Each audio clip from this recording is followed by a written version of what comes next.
Um fenômeno que a gente tem vivido nos últimos anos, principalmente acho que a juventude tem passado muito por isso, é essa questão dos aplicativos e do que tem sido chamado da uberização do trabalho.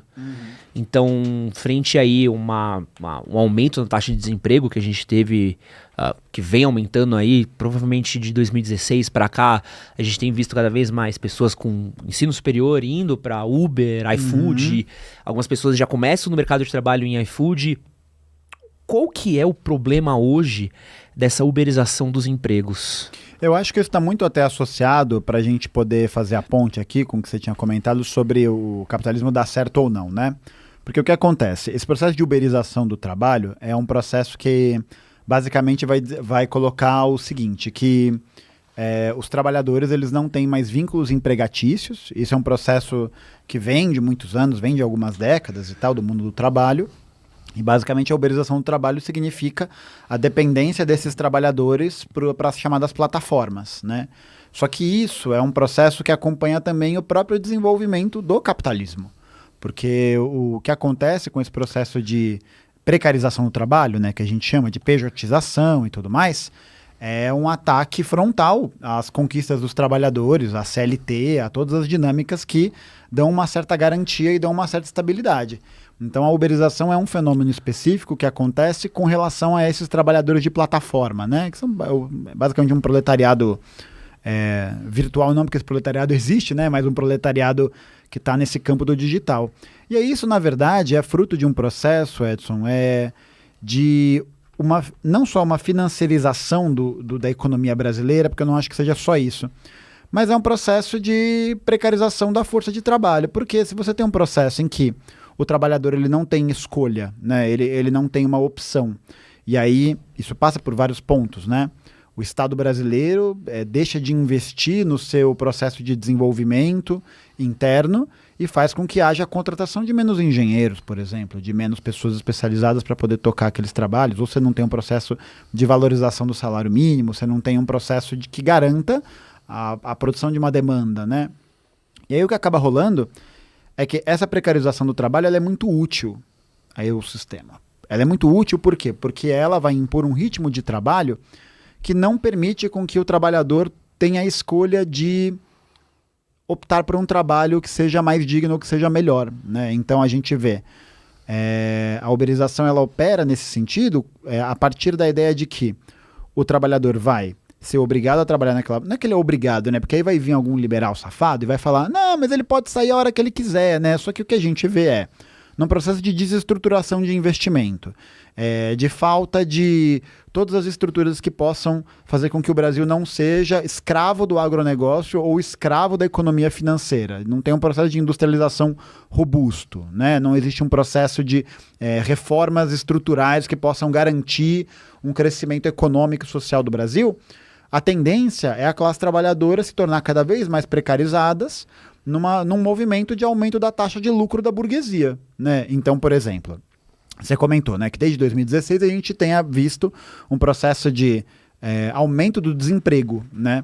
E a gente tem visto também um processo de aumento do trabalho informal, né? Então, o que significa isso? Significa que os trabalhadores estão com menos segurança no mundo do trabalho. E com menos segurança, isso dá mais força para que os capitalistas, os donos de grandes empresas e tudo mais, tenham espaço para poder impor as suas questões, impor suas pautas e já era. Então, como é que isso opera na uberização, por exemplo?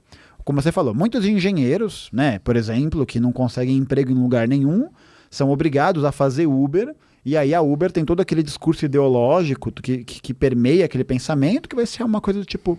Você trabalha a hora que você quiser, você tem a sua independência, você pode fazer isso, aquilo, numa falsa ideia de autonomia, né? Porque o que a uberização faz é que esse trabalhador fique totalmente vinculado ao aplicativo, àquela plataforma. Então, um trabalhador da Uber ele não pode escolher muitas corridas que ele pega. Por quê? Porque senão isso vai significar que o aplicativo pode bloqueá-lo de maneira sem mais nem menos. Da mesma maneira, o entregador de um grande aplicativo de alimentação como o iFood, ele não escolhe o horário que ele trabalha. Um moleque de periferia que precisa virar arrimo de família, porque a mãe já tá trabalhando, porque o pai tá preso, porque tem um monte de coisa assim acontecendo, tem que ficar 10, 12 horas em cima de uma bicicleta alugada de um banco para poder conseguir constituir renda.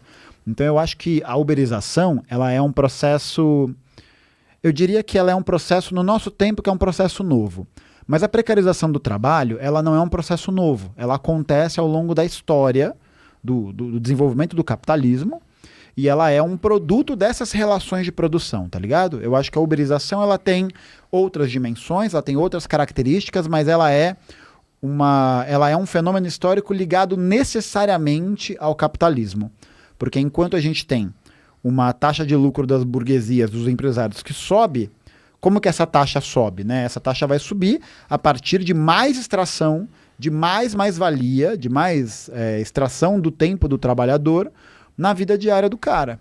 Então isso acontece como um movimento de aumentar a lucratividade dessas pessoas. Isso geralmente acontece nas crises, porque é nas crises que a taxa de lucro da burguesia começa a sofrer alguns abalos, ela passa a sofrer alguns problemas. Pra você ter uma dimensão disso, eu também é foda que esse assunto eu vou emendando uma coisa na outra. Não, e aí mas cara, você tá aqui, hoje Quero só fazer um apontamento, uma coisa que você falou, porque é uma experiência pessoal minha, né? O meu tio, ele foi por muitos anos entregador. Uhum. Então ele trabalhou entregando pra pizzaria, ele foi motoboy durante muitos anos, então não só meu tio, como amigos do meu tio, pessoas que frequentaram minha casa e tudo mais, são desse universo. E uma coisa que aconteceu com a chegada, a gente fala muito de Uber e iFood, mas a gente fala muito pouco de log, que também mudou muito a relação. Antes você tinha entregadores de uma pizzaria, você tinha um salário fixo com seu chefe, você tinha adicional de sábado, adicional de noite, você tinha até gorjeta, você tinha um monte de coisa ali adquirida e adicionada. Quando chegou o iFood, caiu para quase mais da metade do quanto que esses entregadores ganham, até porque eles foram dispensados na maioria dos lugares, porque você tem um entregador terceirizado pelo aplicativo, então muitos empregos que tinham de entrega sumiram. Sim. E o que acaba sumindo junto com isso, é uma coisa que a gente vê, principalmente a gente que recebe muito, é até mesmo o próprio padrão de qualidade da própria entrega, né? Porque uma coisa antes que era um entregador fixo daquele lugar, era o cara que conhecia o cliente, que servia aquela região, aquilo tudo mais, acaba perdendo muito disso, assim. Então, os próprios entregadores sentiram isso, e é uma vivência que eu tenho muito de dentro, assim. Pode crer. Isso me pega muito de ver pessoas que eu conheci, que frequentavam minha casa, a casa da minha avó e tudo mais, que perderam o emprego, e foram empurrados pro iFood, então não é que eles decidiram ir trabalhar em iFood. Não tem outra opção, né? O cara tem que ir pra lá. Porque o dono da pizzaria olha e fala, vou pagar, sei lá, 2 mil, 3 mil reais pro entregador por mês, ou jogo isso por iFood e não pago nada. E ainda tem um problema, né? Porque o dono da pizzaria, geralmente, se ele não coloca a pizza dele no iFood, ele não vai conseguir ter o mesmo volume de demanda que ele tinha antes, né? Pô, isso é um negócio que eu acho engraçado, a gente não usa mais telefone pra fazer delivery, né? Não existe mais contato humano. Tipo, você faz ali o pedido no aplicativo e tal, e você não vê, você não ouve quem você fala, você não troca mais nada, assim. É um processo de separação cada vez maior, né? E isso é muito louco porque vários restaurantes, como uma tentativa de segurar esse processo, né? Eu acho que ele não é reversível na ação individual de cada lugar, né? Mas, pô, você já não pegou algum lugar que fala, baixa aí o nosso aplicativo e você ganha um desconto de pedir no nosso site? Porque, mano, o iFood fica com uma taxa gigantesca do volume de entrega. É aquele negócio, né? Pô, o negócio representa uma maior comodidade. Então, tipo, pô, você vai lá, pesquisa, tal. Bem mais fácil, né, pra gente que é a ponta final, né? Que é o B2C, né? É muito mais fácil pra nós. Só que é isso, tem todas essas dinâmicas de exploração do trabalho, né? De precarização. Pô, eu vi uma vez uma matéria, só que eu fiquei chocado. Eu não lembro em que lugar que foi, não sei se foi no Rio ou se foi em São Paulo. Mas era um entregador de iFood, um cara chamado Yuri, que morreu durante uma entrega, foi atropelado, sofreu um acidente. E aí o iFood colocou que os entregadores têm direito a um seguro de vida, uma paradinha assim. Só que quando o cara morreu, o iFood foi lá e desativou o perfil do cara por ele estar inativo. Tipo, rolou isso. E aí, quando a família do cara entrou na justiça pra poder ter o acesso a... Pô, dar um enterro pro mano, tá ligado? Tipo, a gente não tá pedindo que a família do entregador tenha os meios de produção do iFood. Mano, a gente tá pedindo pra que o filho daquela mãe que morreu entregando alguma coisa de bicicleta tivesse um enterro. tá ligado? O iFood fala, não, ele utilizava o perfil dele da namorada, que ele abriu com o CPF da namorada, por quê? Porque o iFood havia bloqueado o perfil dele anterior. Porque acontece isso, se o cara não entrega, mano, e acontece muito, tem muito cliente que é pau no cu, né? Tem muita gente que é filha da puta, e aí a pessoa vai lá e avalia mal, faz alguma coisa que às vezes o cara não faz, aí vai lá e bloqueia o perfil. Só que o mano precisa trabalhar, velho. É isso, o mano precisa trabalhar, porque se ele não trabalhar, ele não tem dinheiro. Se ele não tiver dinheiro, ele vai morrer. Nossa, é louco, né? Como essa dinâmica de aplicativo é destrutiva pra gente, né? Então, para pra ver como, pô, por exemplo, aqui na região da Moca, vários pequenos negócios fecharam. Ao mesmo tempo que outros pequenos negócios surgiram. Só que todo cara que tem iFood, até pessoas que tem na plataforma, até convido vocês a conversar, quem tá no iFood, tem essa reclamação de que a taxa é muito alta, de que ganha muito pouco. A gente que é cliente, a gente recebe a comida na nossa casa, que é uma comodidade, mas se você tiver qualquer problema dentro da plataforma, nossa, pau esquece. no seu cu. Nossa, é horrível, bicho. Pau no seu cu. Eu Nossa. recebi já um nuggets comido. Nossa. Que tá foi um ótimo, um excelente dia. Grande dia. Foi uma tarde muito deliciosa. Tarde inesquecível, né? No meio da pandemia eu recebi um nuggets mordido. Perfeito. Não, nossa, foi no meio da pandemia. É o jeito incrível de você azedar um almoço, assim. Charlie Brown Jr., né? Hoje ninguém vai estragar meu dia, né? Estragaram. E é louco, né? Porque ao mesmo tempo, pô, tem a facilidade, você recebe o backlash, que nem o Uber, né? Pô, no Uber era só maravilha no começo do Uber. Hoje em dia você dá um rolê de Uber, você... Pô, você fala, pô, acho que se eu tivesse vindo de metrô, eu tinha sofrido menos, né? E insegurança, assim, né? Acho que tanto de... Pô, o processo de aceite, assim, da Uber, de você ir lá e colocar um seguro do carro, assim, mano... Tipo, tem um monte de carro que eu já entrei que é isso, né? Em nome do Pai, do Filho e do Espírito Santo. E é isso, pô. Eu espero que essa aventura termine com um final feliz, né? Que é eu chegando no destino. E, tipo, ver cada vez mais pessoas que... vem pra cidade ou que trabalhava com outras coisas e aí não tem mais essa opção. Tem gente que curte, né? Tem gente que acha que é ok, que é de boa e acho que é suave, assim, né? Pensar nessa perspectiva, ainda mais porque precisam trabalhar, né? Se elas não têm esse trabalho, tá fudido. Mas, pô, é isso. Se você não trampa, se você não fica 12 horas dentro de um carro, e, mano, 12 horas dentro de um carro em São Paulo é um negócio assim. Esquece. É completamente maluco, completamente maluco. E, mano, vendo que a gente vê de cada vez mais fundos investindo milhões em 99 táxis, que hoje é 99 só, Uber, iFood, essa galera que tem esse investimento enorme, tem um caminho pra gente voltar? Tem um caminho pra gente conseguir pelo menos desuberizar as nossas relações de trabalho? Eu acho que o processo de desuberização significa necessariamente um conflito, né? Significa um conflito com as pessoas que estão promovendo a uberização do trabalho, né? Então, eu acho que a gente volta para a questão central, né, do Marx e do Engels, que é a luta de classes. Tipo, desuberizar o trabalho significa a gente se empenhar a favor da classe do proletariado, né, para que ele possa ter melhores condições de trabalho nessa dinâmica. E não é algo que esses donos de investimentos, de fundos, etc., vão querer fazer. Tá ligado? Por quê? Porque para eles não vai ser tão lucrativo. E é curioso, né? Porque, na verdade, a Uber, ela é uma empresa ela nunca deu... Acho que, se eu não me engano, a primeira vez que ela deu lucro foi no ano passado. Eu não tenho certeza dessa informação, então aqui, ó, é diretamente a minha opinião, tá? É o famoso eu juro, segundo pesquisas, mas é uma empresa que ela nunca apresentou um balanço positivo, ela é uma empresa que dá prejuízo. E por que os investidores continuam com ela? Porque eles acreditam no modelo de negócio da Uber. Porque o modelo de negócio da Uber é uma coisa que está diretamente associada com esse processo de precarização do trabalho e de aumento da lucratividade. A brisa da Uber era de ter os carros Tesla, né? De ter os motoristas automáticos, pá. E aí você ter, tipo, um aplicativo dos Jetsons, né? Que você chama, vem o carro, para na tua casa, te leva e já era.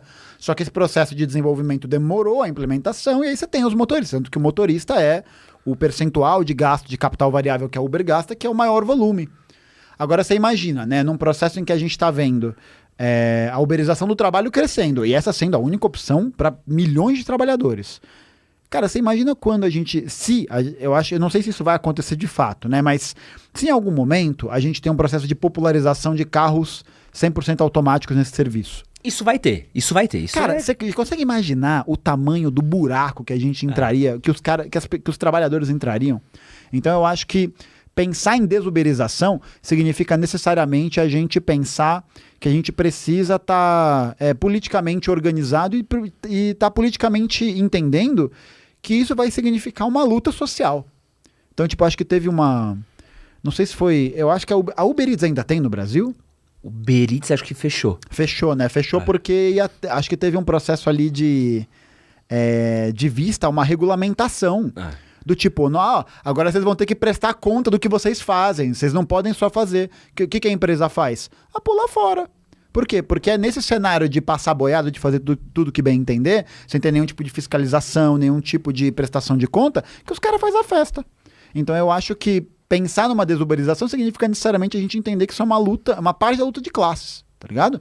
Isso significa dizer que se a gente quiser fazer isso, se a gente pensa nesse retorno, a gente precisa, enquanto classe, estar organizado em direção a um projeto que possa melhorar essas condições. Mas aí tem um outro ponto, né, que é essa luta, enquanto uma luta econômica, ela não é suficiente. Por exemplo, né, o que eu quero dizer com isso? Uma luta econômica é uma luta pelas questões imediatas, né? Pela melhoria do trabalho, pelo aumento dos salários, por essas políticas que, no plano real, né, no plano a curto prazo, são realizáveis e possíveis de serem constituídas e construídas. Mas se a gente não tem junto com isso uma luta política, esse projeto vai por água abaixo. Esse projeto ele não tem sustentabilidade.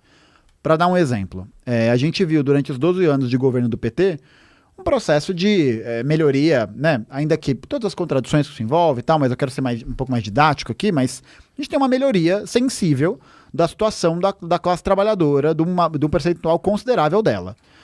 Mas é importante lembrar que em 2006, a lei de drogas que vai aumentar o encarceramento em massa do Brasil é do governo Lula. A gente tem um processo, a Carta aos Brasileiros, né? Então o governo do PT ele nunca foi um governo que se propôs a ser comunista, nunca foi um governo que se propôs a ser revolucionário. Mas é um governo que, quando acontece o golpe, em 2016, aquelas conquistas todas, aquele processo, aquela emoção toda, acabou. Num piscar de olhos, acabou. O Temer foi lá, assinou 3, 4 papéis e já era, tá ligado? Por quê? Porque essa luta no caráter político é uma luta que não aconteceu. Não é à toa que as pessoas que votaram no Lula nos anos anteriores, né, 2002, 2006 e tal, muitos desses eleitores depois votaram no Bolsonaro. Por quê? Porque não existe um processo de acompanhamento da luta política. Então eu acho que se a gente quiser fazer esse debate, né, sobre uma desuberização ou sobre uma melhoria dessas condições de trabalho, a gente também tem que pensar qual que é a luta política que a gente vai articular nisso. E para esse processo ser duradouro e ser firme, não existe uma alternativa dentro do sistema que a gente está. Porque no sistema que a gente está, o que a gente observa? Os trabalhadores sendo cada vez mais moídos, né? Cada vez mais doentes, cada vez mais morrendo com mais violência, tendo acesso a menos direitos, à saúde, à educação. Então, não existe solução dentro desse sistema. Não existe uma solução nesse sentido. Esse que você acabou de assistir foi um corte do nosso podcast com o Gustavo Gaiofato. Para assistir o episódio completo, clica aqui do lado e vou deixar aqui também um outro corte que você com certeza vai gostar. Não esquece de se inscrever no nosso canal. E é nóis, valeu!